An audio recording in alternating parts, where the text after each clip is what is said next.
Nasa 100 stalls sa loob ng Old Public Market sa Science City of Muñoz sa Nueva Ecija, tinupok ng apoy.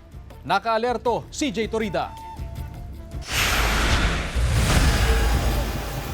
Tinatayang nasa 100 stalls sa loob ng lumang palengke sa Barangay Poblacion West Science City of Muñoz ang tinupok ng apoy madaling araw noong linggo. Sa paunang investigasyon ng Bureau of Fire Protection, nagsimula ang sunog sa isang pwesto pero hindi pa matiyak kung ano ang sanhi nito. Umabot sa ikatlong alarma ang sunog kung saan nasa 13 fire truck mula sa iba't ibang bayan ang nagtulong-tulong upang maapula ang apoy. Walang naiulat na nasaktan sa insidente. Base dun sa square meters na naka-submit sa amin, 17 to 20 million yung damage ng building. Yung content, hindi namin pa ma-trace ngayon sapagkat siyempre hindi naman natin nakakausap pa yung mga occupants ng mga bawat pwesto na naka. Nanlulumo ang mga apektadong negosyante sa trahedya. Kung mapapakinabangan namin at pwede pa po, kinukuha po namin siya pa naman po.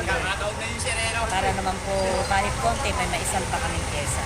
Gamitan, sapatusan, at saka tela.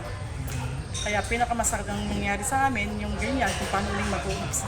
Tiniyak ng lokal na pamahalaan ng Science City of Muñoz ang tulong para sa mga naapektuhan sa sunog. CJ Torida, One North, Central Luzon.